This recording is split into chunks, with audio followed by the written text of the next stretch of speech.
دشمن تو یہ چاہے گا بین الاقوامی فنڈنگ، دشمن سے فنڈنگ لینے کے لیے اور ہمارے دشمنوں سے فنڈنگ لینے کے لیے وہ اس قسم کی قیاس اور اس قسم کی جو ایمرجنسی ٹائپ چیزیں پیدا کرنے کی کوشش کرے گا۔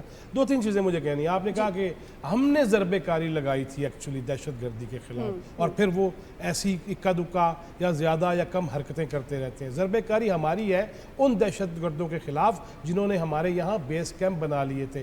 دہشت گردی کے خلاف ضربے کاری ہماری اس طرح سے ہے کہ ہم نے وہ جنہیں آباد بھی کیا گیا تھا ہم نے ان کو بھی نتھ ڈالی ہے۔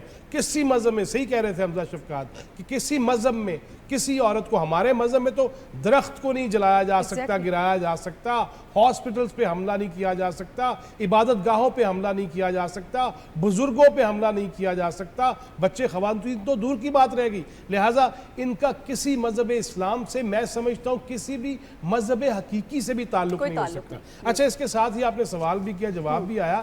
یہ جو میں ایک عرصے سے یہ بات کہہ رہا ہوں کہ یہ جو ہم کہتے ہیں نا کہ کالعدم تنظیم نے یا ملک دشمن تنظیم نے ذمہ داری قبول کر لی، یہ ذمہ داری نہیں ہے۔ ہمیں میڈیا کو بھی یہ لکھنا چاہیے کہ اعتراف جرم کر لیا ہے۔ وہ کسی بیوہ کی کفالت نہیں کر رہے، بچے کی کفالت نہیں کر رہے، کسی یتیم کی کفالت نہیں کر رہے، وہ مار رہے ہیں، وہ جان لے رہے ہیں، وہ بلا تخصیص و تفریق کوئی بھی اس میں آ جائے، جس طرح آپ نے کہا خاتون ہو، بزرگ ہو، بچے ہوں۔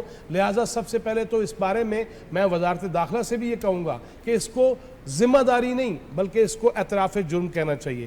آپ نے اس کے ساتھ بات کی بلوچستان ہی کیوں ٹارگٹ ہے؟